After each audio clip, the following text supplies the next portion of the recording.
Good morning. I'm Tom Kempner, Chairman of the Board of the Central Park Conservancy. I'm deeply honored to be here today to celebrate a turning point in the life of the Central Park Conservancy. I am inspired to be part of its next exciting phase, to share in its success and celebrate the fact that any gift to the Conservancy or Central Park is ultimately a gift to all of the people of New York City. Thank you, Mayor Bloomberg and Deputy Mayor Patty Harris, for appointing me to this board in 2003. It has been a joy to see the park look more beautiful with each passing season. To celebrate today's transformational moment, we are joined by New York City Parks Commissioner Veronica White, former Parks Commissioners Adrian Benepe and Henry Stern, the Central Park Conservancy's Board of Trustees, its Women's Committee, its former board chairs, and our founder, Betsy Barlow Rogers.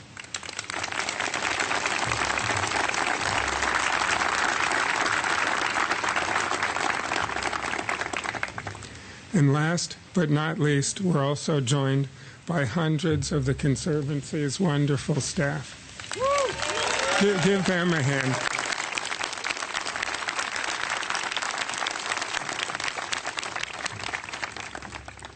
Lastly, it's my great honor to introduce my friend, Doug Blonsky, President and CEO of the Central Park Conservancy. Doug has spent his last 28 years passionately devoted to our mission. He will share with you the news of this remarkable gift. Thank you, Tom. It's an understatement to say that this is an incredible day in Central Park. I also just want to point out the fact that Norma Dana is here with us today, one of the founders of our Women's Committee. Richard Gilder, one of the founders of the Conservancy, along with Betsy Rogers, and all of our former chairmen, which is absolutely amazing.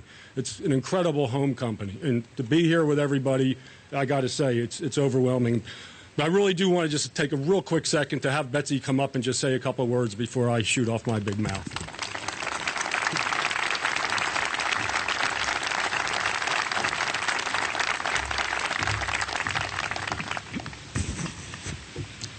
My heart is beating fast. We've all heard that expression, beyond your wildest dreams. I feel today a little bit like the mother of an oddball child that became the President of the United States. Who would have thought that this little idea would become such a great idea? And why did that happen? Well, first of all, how did we get in the door, so to speak, a small civic organization? I should say that in the dad of the child, you can't have a mom without a dad, and there he sits, Dick Gilder, who was there from day one. And some of our other trustees, founding trustees, are here, which is thrilling, and of course Norma, who started the Women's Committee. But it wouldn't have happened if city government had not agreed to a very novel idea, and that is public-private partnership, the first public-private partnership in America. And that came about because Mayor Koch thought it was a great idea, and his first commissioner, Gordon Davis, appointed me administrator. I worked for years with Henry Stern, who believed in the idea. And of course, we have wonderful Adrian Benepe here, who has given, how many years? 10 years, right? 10 years, a decade of wonderful leadership to the Conservancy. And welcome to the greatest job in the world, next to being the administrator and president of Central Park.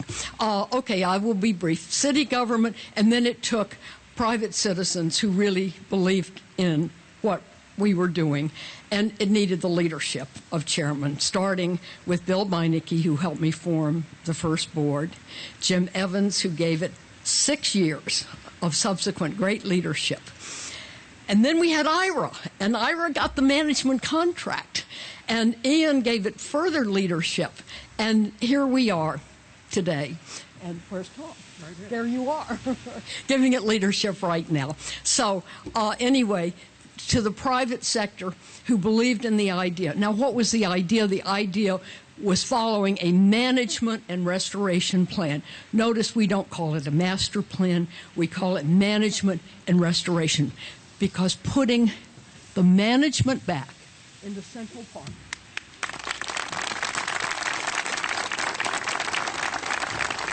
none of this would have happened without all of you.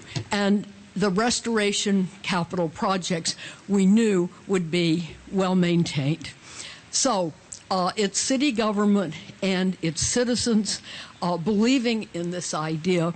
And then it's also continuing to perpetuate the idea out into the future. We're in the golden age right now, a really golden age, because beyond my time, the park has continued to go up.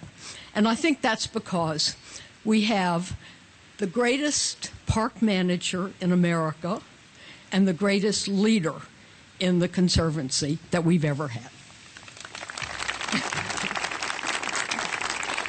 So, with that, I'm going to let us get on, because we now have the greatest donor we've ever had.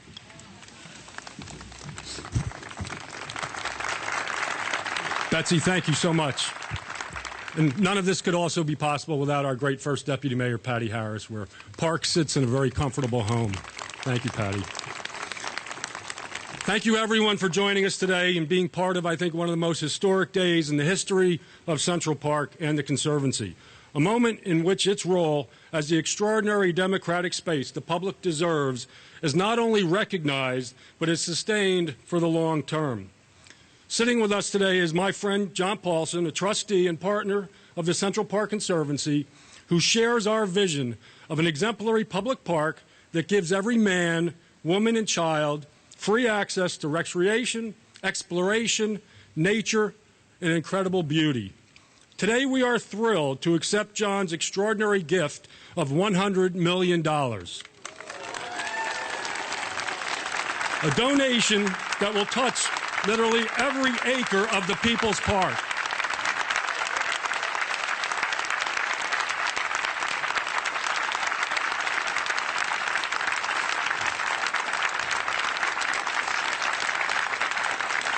This is the largest gift ever made to any public park, and one of the largest to be made to New York City's cultural institutions.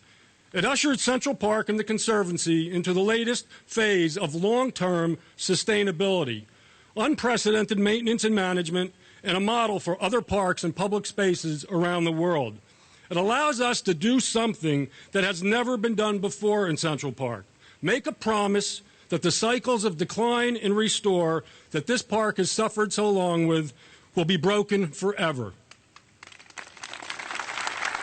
More specifically, it will continue the Conservancy's capital restoration and maintenance of its 21 playgrounds, 130 acres of woodlands, capital improvements to park-wide infrastructure and comfort stations, upgrades to its 5 visitor centers and recreation facilities, and the enhancement of youth and family programming. It allows us to continue to surge ahead. While we restored much of the park, the maintenance of our improvements is never ending. This gift allows capital restoration to continue and past improvements to endure, and for us to expand our work in helping other New York City parks. The benefits of this gift will only be seen in Central Park's perimeter. The Conservancy's management practices will be developed as a model for public-private partnerships locally and around the world. For the past 33 years, the Conservancy has restored and maintained what was a neglected public park for the enjoyment of now over 40 million annual visitors, and we vigilantly maintain those improvements every hour of every day. As a result, Central Park has never been more beautiful or better managed than it is today. John is a man who knows a good investment when he sees one.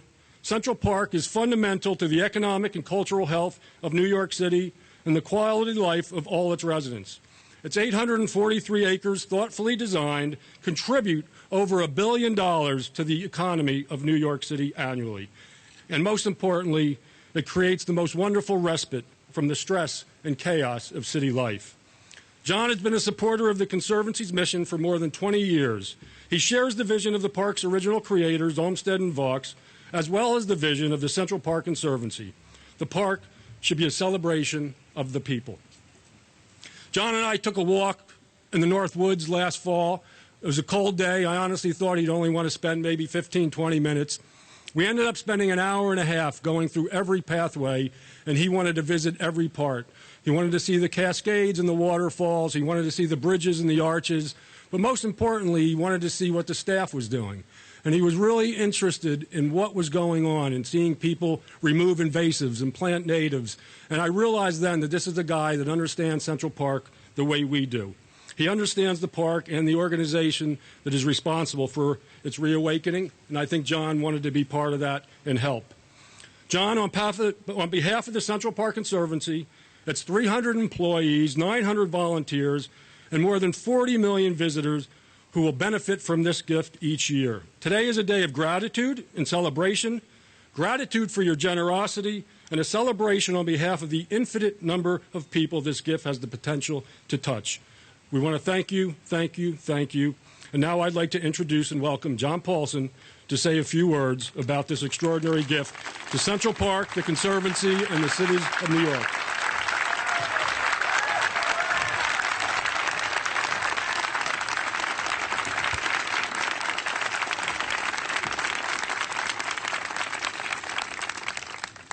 Thank you, Doug and Tom, and for everyone for joining us today. This is an extraordinary honor for me to give my support to Central Park, a public park that does so much for so many every day. For over 150 years, Central Park has been among New York City's most important cultural institutions, an urban oasis for visitors from all over New York City and from all over the world. Central Park's significance to New York City cannot be overstated. It's simply impossible to imagine what New York would be like without Central Park. This past weekend in the park, I saw babies in carriages, children playing, couples holding hands, dogs running, musicians playing, people jogging, cycling, and people from all over the world talking, laughing, and exercising. I thought to myself, Central Park is a paradise, unlike anywhere else in the world. But Central Park hasn't always been the oasis that it is today. In the 70s and early 1980s, it was in serious disrepair. Its infrastructure was crumbling, its landscape was in shambles, and it was plagued with drugs and crime. I remember coming to Bethesda Terrace as a teenager, and there was no water flowing, and it was covered with graffiti. And I remember in the late 80s, when I came back, I was so surprised that water actually flowed out of the fountain. But it's thanks to the extremely successful partnership that began in 1980 with the City of New York and the Central Park Conservancy. Central Park has been magnificently restored. From Bethesda Fountain to Sheep Meadow, from the Harlem Mere to the Promenade, from Strawberry Fields to the Conservatory Gardens, the metamorphosis of Central Park has been extraordinary. As Doug says, today over 40 million people visit the park each year, up 200% since the Conservancy took over.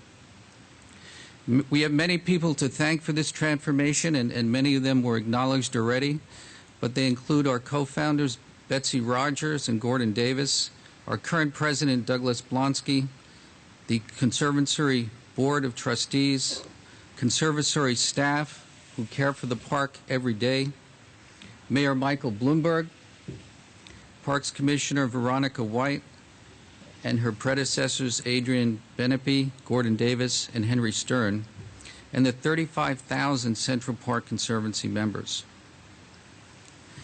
People may ask, why make such a gift to Central Park today? And there are several reasons.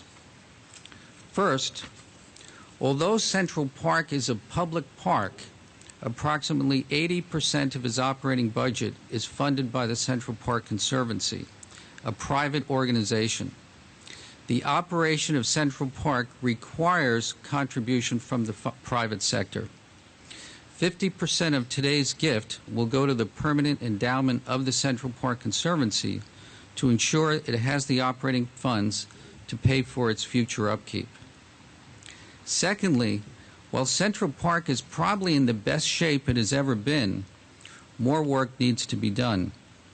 The other 50% of today's gift will go to fund needed capital improvements to restore, rejuvenate, and enhance additional areas of the park. Two important projects include, one, the restoration of the North Woods, an unbelievable area filled with trees, streams, waterfalls, bridges, fields, and scenic walkways that have been hidden from New York for decades. And second, the landscaping surrounding Merchants Gate in the southwest corner of Central Park. That landscape is home to now the most visited entrance for Central Park and should reflect the beauty and the quality of the park's entire 843 acres. Also included are refurbishment of playgrounds, capital projects in the conservatory garden, tennis house landscaping, continued improvement of the Ramble, bathroom restoration, improvements, and many other projects, large and small. Third, of all New York City's great cultural institutions, I believe Central Park is the most democratic. It's open to people of all ages, all income levels, every race, religion, and nationality. It's open every day and all day. It's enjoyed by millions of New Yorkers every year, and it's free. A contribution to Central Park Conservancy benefits all New Yorkers. And lastly, I must admit there's a bit of selfishness on my part. I enjoy Central Park almost every day, walking, cycling, running, and with my children, enjoy the carousel, the zoo, the rowboats, and the playgrounds. I'm continually amazed at the incredible beauty of the park and the outstanding work the Conservancy does, and I want to make sure that it stays that way. And I'm also excited at the additional improvements that this gift will make possible. I wish this gift can meet all the capital and operating needs of the park, but it cannot. This is a big space and there's a lot to do.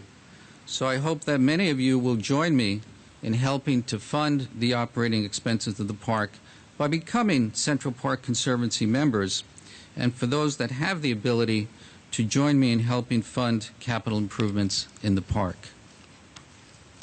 I'd like to make a gift to everyone here today of a book by Sarah Cedar Miller entitled Central Park, an American Masterpiece.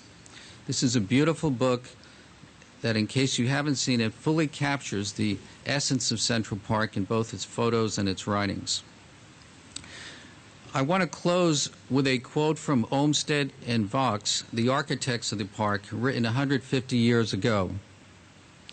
Quote, "The primary purpose of the park is to provide the best practicable means of healthful recreation for the inhabitants of the city of all classes. It should have an aspect of spaciousness and tranquility, with variety of intricacy and arrangement, thereby affording the most agreeable contrast to the confinement, bustle, and monotonous street divisions of the city.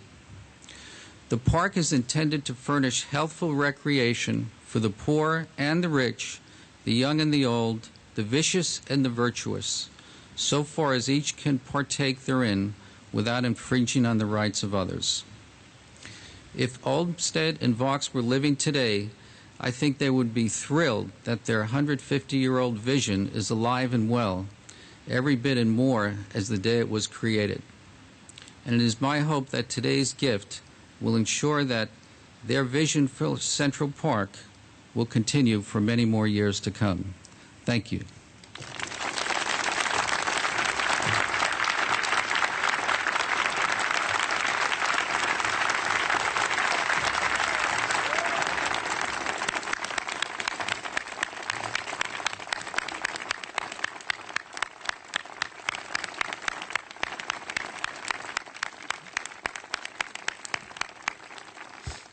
Thank you once again, John. Thank you so much. We're blessed to be in the most beautiful park, the most wonderful park, in the greatest city in the world. And I just happen to think we also have the greatest mayor in the world. And I'd now like to introduce Mayor Michael Bloomberg. I'm not sure that's true, but thank you anyways. It's one of the things that I miss in my job is I don't have a chance to keep up with old friends, or as I would say with Norma, friends of long duration, particularly the guy sitting to your right. Remember we ran the trust fund, the endowment, and we had totally different views on the world. I don't understand that. We did work it out anyways. I should acknowledge, number one, Chris Quinn wanted to be here, but she could not. But we have two of her city council women, Melissa Mark Viverito and Gail Brewer. You want to wave your hands? Thank you for everything.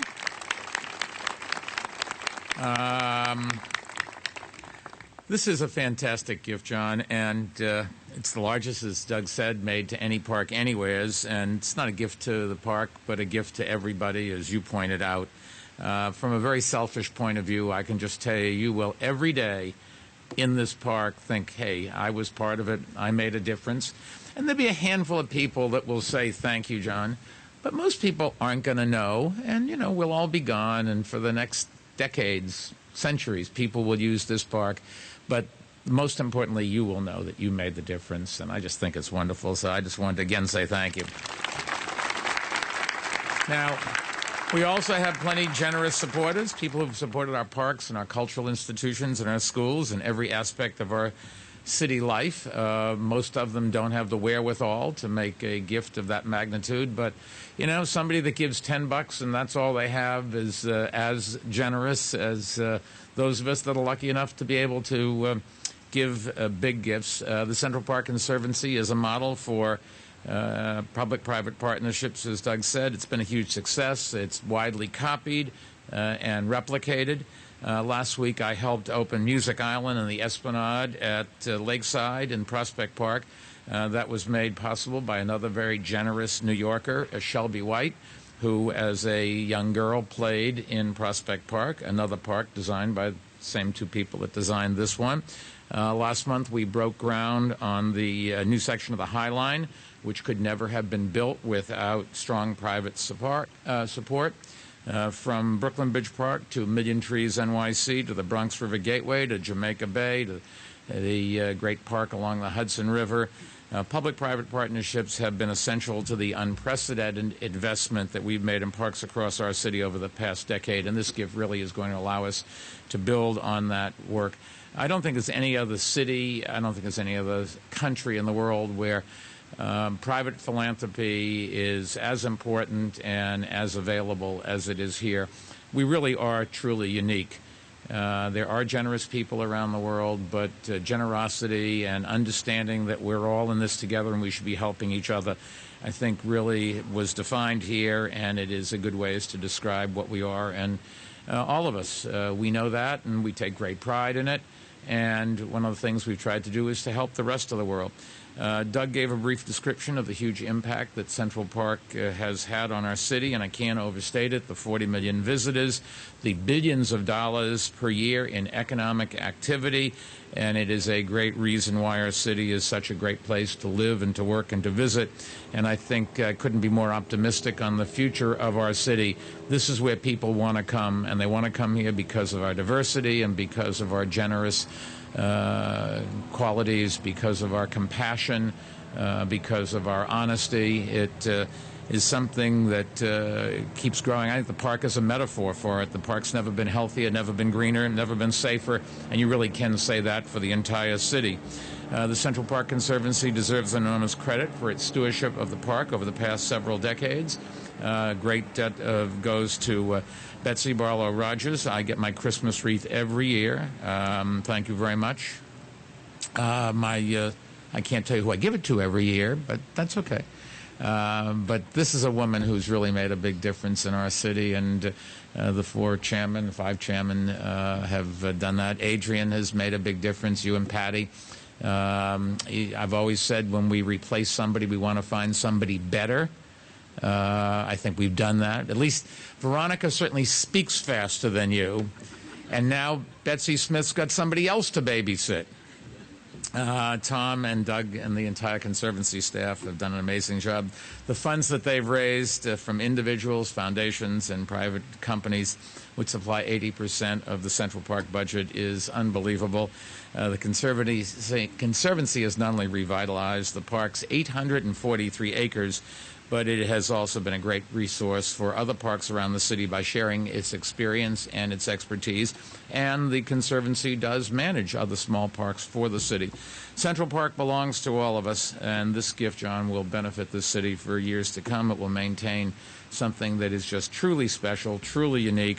And that's the culture of the city as much as the trees and the leaves and all of that. So on behalf of all of those, the Paulson family, Foundation, and John, thank you for your generosity. I don't know how to break this to you, but there's something I call the Willie Sutton phenomenon.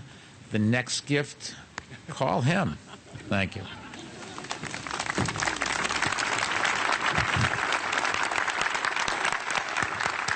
Thank you, Mr. Mayor.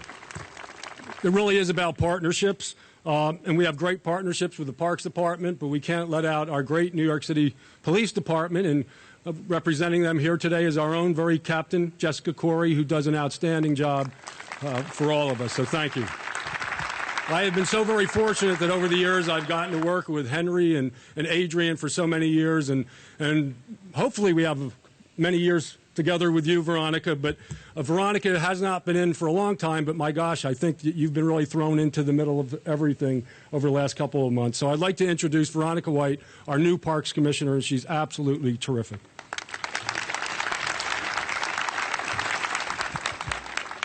Thank you, Doug. And first and foremost, a huge and giant thanks to John for all you're doing for us in this park and the city of New York. But I'd like to focus a little bit on the public part of this as well. I think it's really, really important to recognize, first of all, Mayor Bloomberg and First Deputy Mayor Patty Harris. Thank you for the billions that they've invested in parks from Soundview to the Rockaways and all that they do for all 5 boroughs in the city of New York. And a part of that public partnership is our own Melissa Mark Viverito, the Parks Committee Chair at the Council, and Gail Brewer. Much of our money in the Parks Department also comes from local elected officials who help us with playgrounds from Bay Ridge to the Bronx and Melrose, wherever. People come, they help us. And so those billions throughout the city are really, really important. And we in the public sector intend to keep up our part of this partnership in the future. And that's important for you to know. I'd also, of course, like to recognize Doug and Tom and really the entire team at the Central Park Conservancy, the donors, the volunteers, and the staff in back of us. So another round of applause, please, for the staff, because they're the people on the ground doing the job every single day.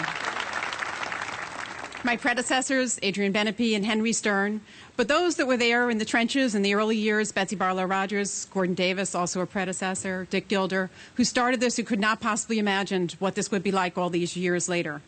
So I'd like to conclude with a round of applause for all of us, those of us in the public sector and those in the private sector who've come together for this amazing Central Park and for all we do throughout New York City. So a round of applause, especially for the staff at the Conservancy and the staff in the Parks Department. Thank you all very, very much.